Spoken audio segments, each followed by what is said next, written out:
Okay, so today we're going to finish up on our Roman goblet, and these are two finished examples. You can see that there's different types of lines in here, so you can have like straight lines, and some are going vertical and horizontal.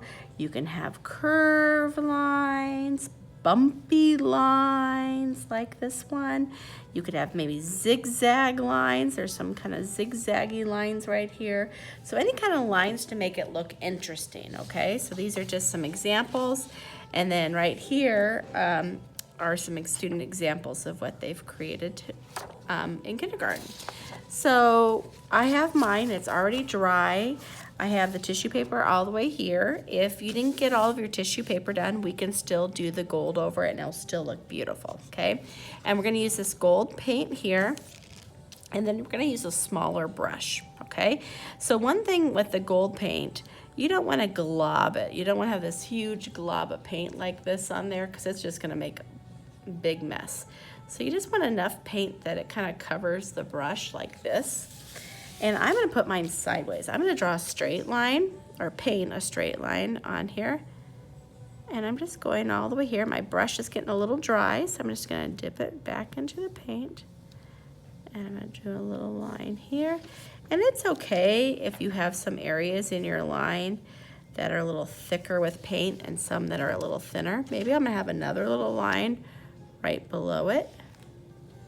And it's kind of translucent, which means it's kind of see-through, and that's okay. When it dries, it will be a little less see-through, but it's okay to have some see-through areas because in the goblet, that's what you typically will see, some of the glass and the colors going through.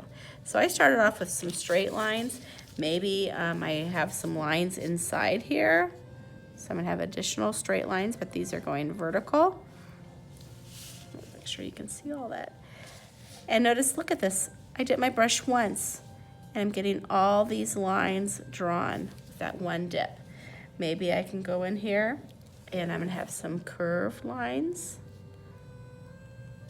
kind of like a U shape. Okay, I only go to the paint when my brush basically stops making a mark. I'm gonna go back in the paint. Remember, I'm not globbing it on, just a little bit of paint on here. And I'm just gonna keep adding my designs. And I'm not gonna do the whole thing for you guys right here, but you get the idea. I've got curved lines, straight lines. I'm kind of doing kind of bumpy lines now. Whatever you want. So I'm gonna do that all along here. I can even have some lines down here. So maybe I'm gonna do a line here, divide that. And maybe above that, or maybe I make that a little thicker. How about that? I want that to be a thicker line. And then maybe down here, I'm gonna do a bumpy line, and it really shows up on this black too, nicely. So I'm gonna have some bumpy lines here. Maybe I'm gonna have some lines kind of going down here and down here. I'm just slowly doing this. I'm not trying to race and be the first one finished. I just want to take my time doing this. Maybe I want some zigzag lines down here. Zigzag, zigzag. So I'm using a variety of lines because I think it makes it look interesting.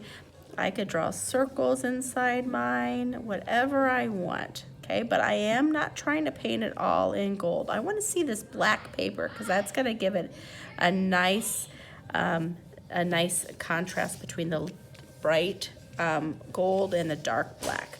And I'm going to probably still do some more drawings in here as well. So different kinds of lines, zigzaggy lines, bumpy lines, straight lines, curvy lines, any kind of lines you want to create.